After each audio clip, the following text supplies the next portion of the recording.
Lumberjacks is sponsored by Echo, only professional grade with 5-year warranty. Crown, protect, maintain, save. K100, for all your gas-powered equipment, make water burn. Yamaha, rev your heart.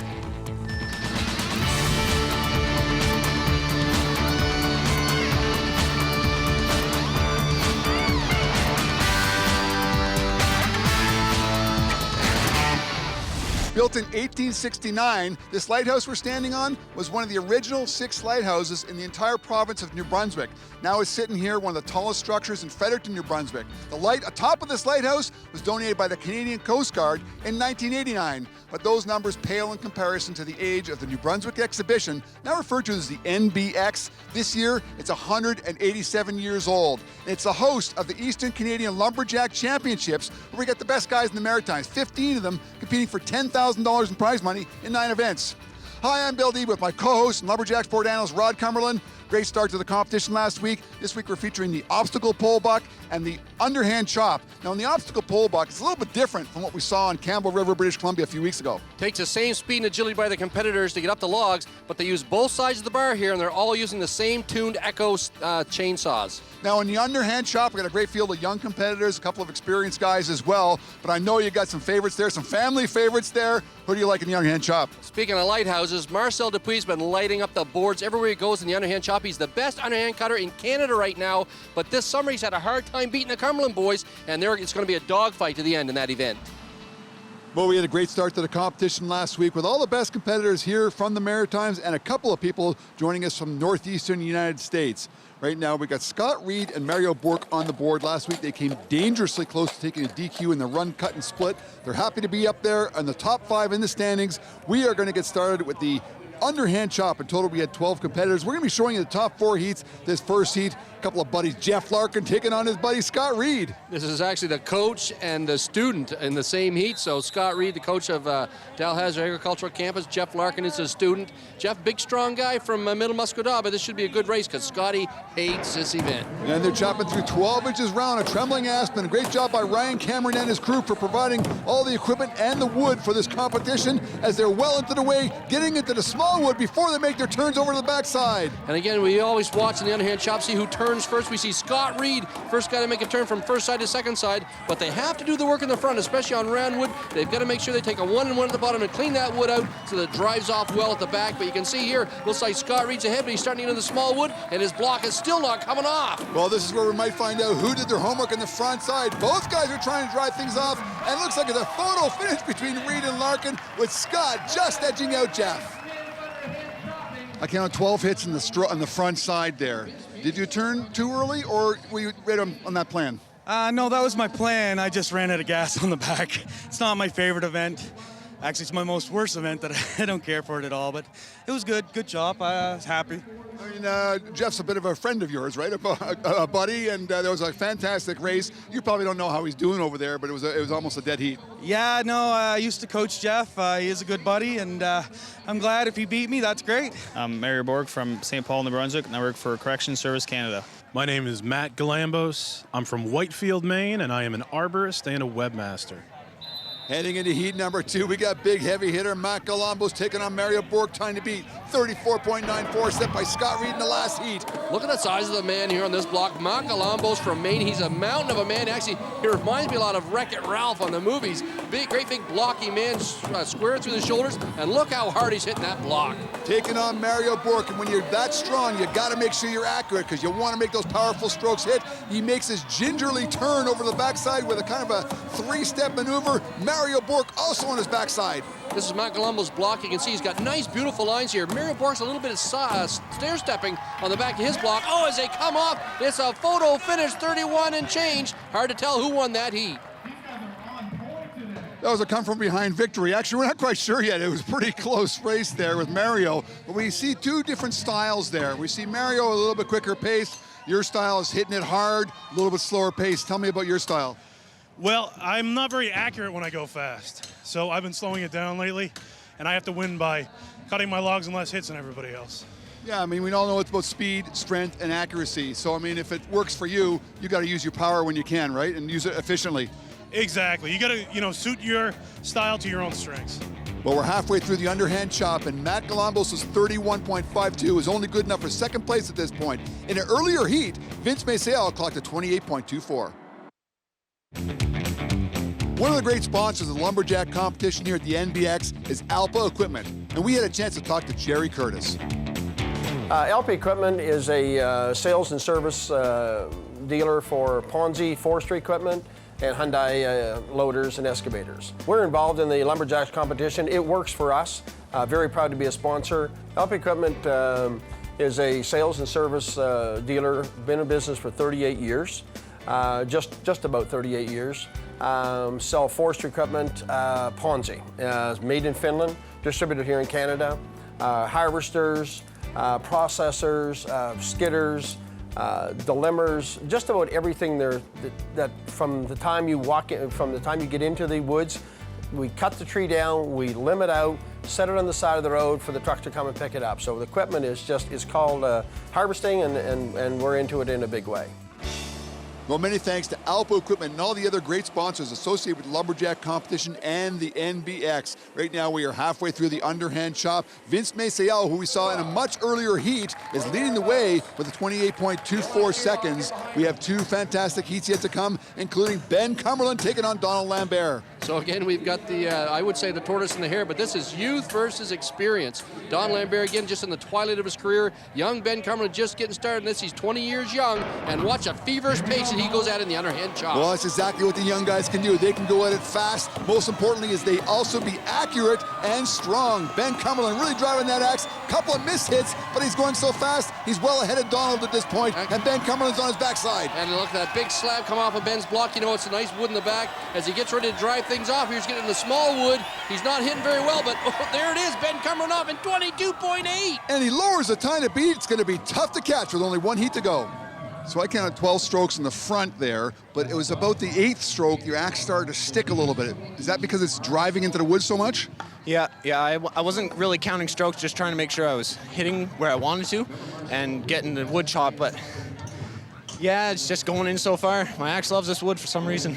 Well, it's a 12-inch block. You've got 12 strokes on the front side. Now you got one of those high-risk reward maneuvers over to the backside as well. You nailed it, which is good, right? But it's high risk. Yeah, that's taken me a lot of practice. That's the first time I nailed it this summer. The other times I've lost my balance and almost fallen off, but today worked.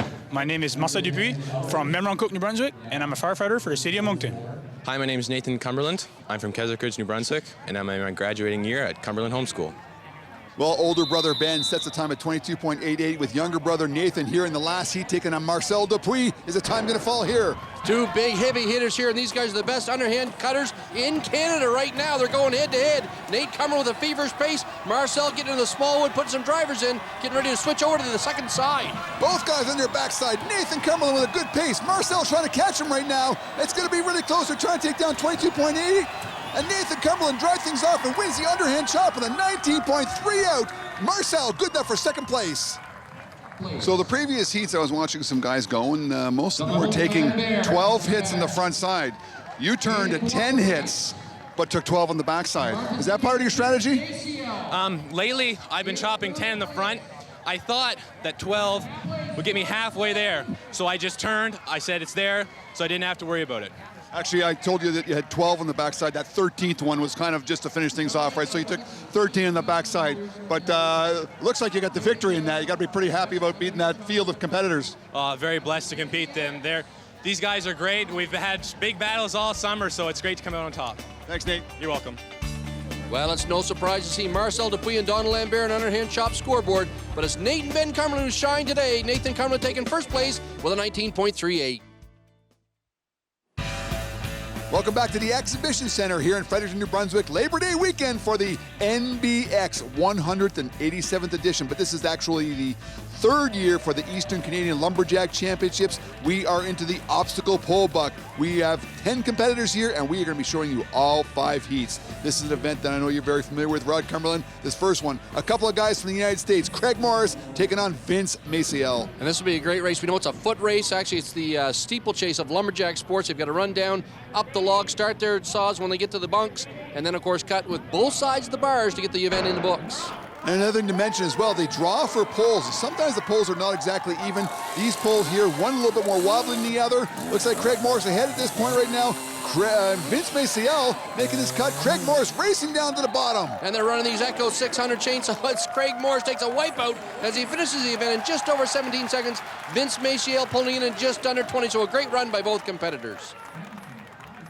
A little bit of a balancing act there at the front, at the top of the log there. Tell me about that. Well, I believe that one's cantilevered out a little more, so there's a lot more spring to it, which shouldn't bother, but it didn't. It was the digger at the back that hurt. I lost a lot of time there, and this is one of the main reasons why I come up here is for this event. I love it. Well, actually, the poles were tested yesterday with Rod Cumberland. He did indicate that, yes, absolutely, the one you were on was a little bit more springy. Yeah, so it's all right. Deal with what we got. Thanks, Craig. Thanks.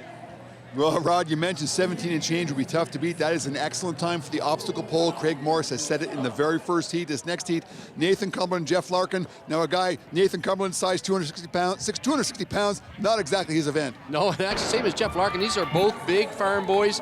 They actually are not overly nimble on the feet. They like to just get this event done and actually get back with all their parts in one place. So, well, Jeff Larkin made a switch from his right hand to his left hand with the chainsaw on his way up the pole there. Nathan Cumberland gingerly makes his way up to the pole. Jeff Larkin on his way down. And Jeff Larkin turning it on. He knows he can get under 20 seconds here in this run, and he does with a 19.4 as Nathan takes his good old time. He's a chopper, not a sawyer. Saving his energy, putting on a little bit of a show for the crowd as we head into the next heat. This next heat's going to be Mario Bork taking on Nathan's older brother, Ben Cumberland. Once again, the time to beat still is 17-17 set in the first heat. These guys are going to be a little bit quicker than the last two. Remember when we watched Ben in St. Stephen here a few years ago, almost fell off the log just like he had glue stuck to the bottom of his feet. He loves this event. He's really going to turn it on to race against Mario. Both guys heading up the log. Mario loses his balance. He's got to go back to the start line.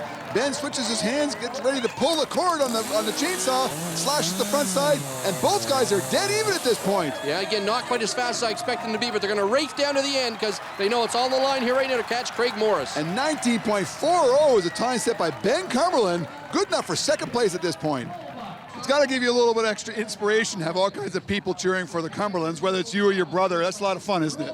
Oh yeah, it's great having people here enjoying it and cheering us on. Helps us compete better. Now just tell me about the little bit of a delay you had when you mounted the log there. You got on okay, but within about a second and a half, you were about to go off. I think I grabbed it with my left hand. I normally grab it with my right, so it just kind of took me off balance when I got there. And coming down, no problems? No, that log's really wide, so the ones in St. Stephen are really small, so that one's like walking on a boardwalk. My name's Scott Reed. I'm from Truro, Nova Scotia, and I work at the Dalhousie Agricultural Campus as an instructor. Hi, my name is Caitlin Carroll. I'm from Truro, Nova Scotia, and I'm a returning student to Dalhousie Agricultural Campus. Well, this should be a great heat. Good friends and AC grads. Caitlin Carroll taking on Scott Reed. 17 seconds is still a time to beat. Not sure if it's going to go down here. They're a little bit better than just good friends. They're actually dating. Look at Scotty Reed balancing up this pole. We've seen him take headers off these logs, fall going down, so it's always hilarious to watch Scotty. He's a fierce competitor. He doesn't really like this event, but it's always fun to watch him. Caitlin just went in this year to give him some competition. And you see Caitlin actually using the top of the bar. Most of the competitors use the bottom of the bar on the chainsaw. Caitlin getting the job done, giving some competition to Scott Reed as she ends the heat. Caitlin, you're going against the big guy here, Scott Reed. Pretty good obstacle pole runner, but what was your strategy against him? Honestly, I was just hoping to make it to the end of the pole. It's my first time ever doing it, so anyway, and he needed someone to run against, so I figured might as well maybe try to show him up, but didn't work. Well, do you have him in the corner of your eye and see how far ahead of he is? He wasn't that far ahead. I seen him running back down when I was just about finishing, so but oh well, maybe next time. Well, some great races so far. Now we are heading into the fifth and final heat of the obstacle pole box. Still 17-17, the time to beat set by Craig Morris way back in the first heat. And there's a game face for you on Marcel Dupuis. Yeah, things have all of a sudden gone from funny to serious here. Both men have the potential to win the overall. Both men have the potential to win the obstacle pole box. So they're putting on their game face and they're going to give it all out here in the OP. Another classic battle. Lambert taking on Dupuis. Both guys dead even at this point. Saws into the wood. Marcel Dupuis is already off, though he's heading back down the pole at just over 10 seconds. Don Lambert hesitates, but Marcel's coming in really quickly, and he's going to get it done in 15.3 seconds. Don Lambert not too far behind with 18 and change. You seem to buck a trend a little bit. Most of the winning heats were coming from the other pole. You're on this pole here. I think it's firmer, this pole, isn't it? Yeah, I thought it was a bigger pole and a better pole, but I might have been just lucky. I don't know what was going on there, but there's nothing wrong with the both poles. Both poles are good. Yeah, I mean, and you had no problems there? I didn't seem to see any mistakes there. No, everything went very well. Like, it's just smooth. Well, the leaderboard is 5 guys under 20 seconds in the obstacle pole. 3 of them are vying for the overall championship. That would be Dupuis, Lambert, and Cumberland. Closed captioning is brought to you by PartyPoker.net. The game is changing. Qualify your way to the World Poker Tour today at PartyPoker.net. We are here in Fredericton at the NBX and the 3rd annual Eastern Canadian Lumberjack Championships. We're halfway through the competition. We got a great leaderboard, and we are heading into the Echo Stock Saw Challenge. Now, this first heat, we got Jeff Larkin taking on Scott Reed. Good friends. They battled each other in the Underhand Chop, and here they are in the Stock Saw. So we got a bit of a rubber match here in the Stock Saw because Scott Reed just edged out Jeff Larkin in the Underhand Chop, and you see Jeff Larkin having a hard time getting things going here. They're running CS 600 Echo chainsaws, and they're cutting about 14 inches around aspen wood. Getting that start for Jeff Larkin really cost him with Scott Reed now getting into second cut. Now Scott struggles on his second cut in the upcut and is given an opportunity to Jeff to catch up. And Jeff Larkin is not only caught up, he's ahead of him right now. Jeff Larkin is going to take it home here with a 23.8 seconds. And a costly error by Scott Reed cost him the victory. So, I mean, he had a great start with a real quick time to the wood there. First cut good. Just tell me what happened in the upcut. Well, I thought the block was a little firm, so I tried to go thin to win. First cookie, I was perfect. I was only about a half-inch thick. Thought I'm golden, and then tried to go thin on my next upcut. Well, I missed it and had to go a little thicker. Kind of like a risk-reward thing, right? You take a little bit of a risk to go thin, and sometimes you get burned. Definitely a risk-reward, and yeah, I got burned this time. Oh, well. Well, in that particular heat, it was student taking out teacher with Jeff Larkin leading the way with 23.84 and the time to beat heading into heat number 2. I'm pretty confident that time will fall sometime in the next 3 heats. This next one, Mario Bork taking on big Matt Galambos from the United States. And again, another rubber match because we saw both these guys paired up in the Underhand Chop. Mario Bork taking him out there. And Mario Bork is a little bit ahead here right now in the Echo Stock Saw. And I think he got a little bit ahead by being quickest to the wood. It's one of the keys in the Stock Saw. Mario is in his second cut first. Matt trying to catch him. And Matt's got a little bit of catch-up to do. Mario doing a great job here. He's got pretty much a flawless cut as he hauls in a time of 20.5 seconds, and he's going to lead the way right now in the Stock Saw. And with only 2 heats left, it's going to take a sub-20 to win. Yeah, I saw the whole lot of focus there. We haven't seen the official time yet, but you got to be pretty happy with that one. Yeah, it was a pretty smooth cut. I just wanted to be quick to the wood and let the saw do the work.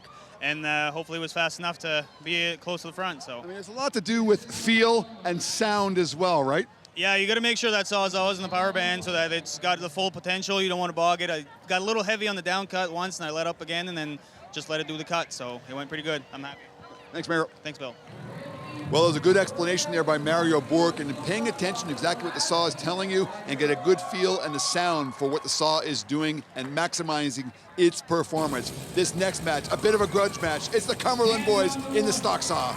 And again, these guys spend a lot of time in the axe events, and it usually shows where they place in it. They don't spend quite as much time in the sawing events. They've really got to pull it up here a little bit. Nathan Cumberland, though, he's way out ahead here of Benjamin. Ben's going to play a lot of catch-up. Ben struggled in the first third of his cut here.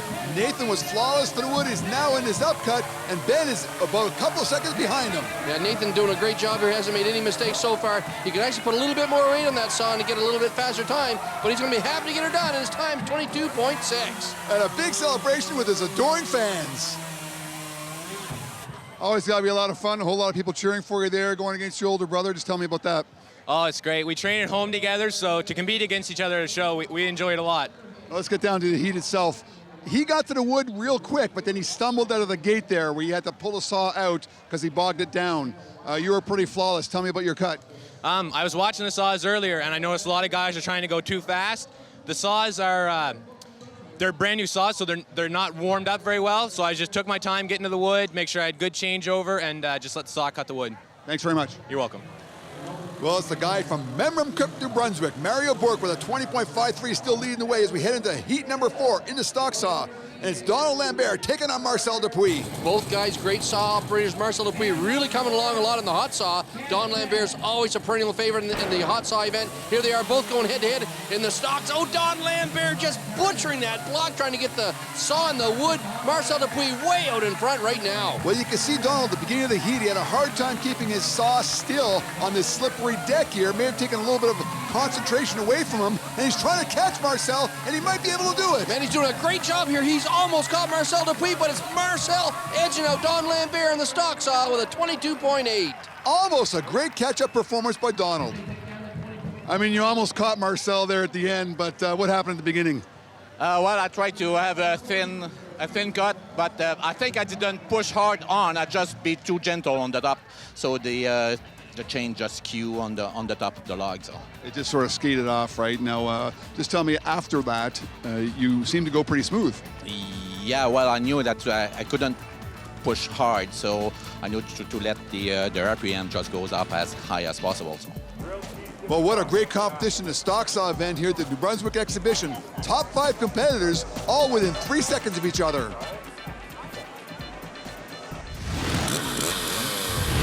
And the crown pivotal point focuses on Donald Lambert, usually a favorite in the underhand chop, but the young guns are starting to unseat the guy, and he takes a 5th place finish. And his pursuit of Marcel Dupuis in the overall championship here at the NBX, that 5th place finish cost him large. He's now 115 points behind Marcel. And look at Nathan Cumberland biting at his heels. Biting at his heels, he is now the gas guzzler, Lumberjack of the day. Young Nathan Cumberland, 18 years old. He wins the underhand chop with a 19.38.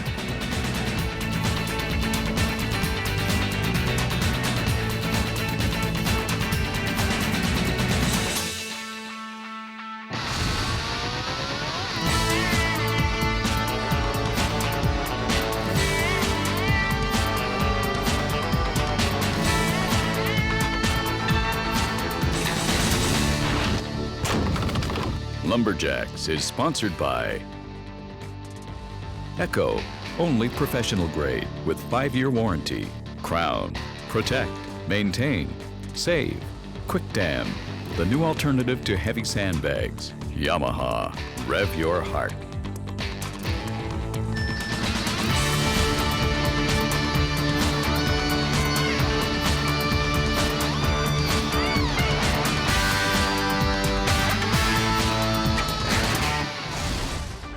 Yep, good. We good? 1, 2. We good? Give it to me. Give it to me. Give it to me. We good? We get ready?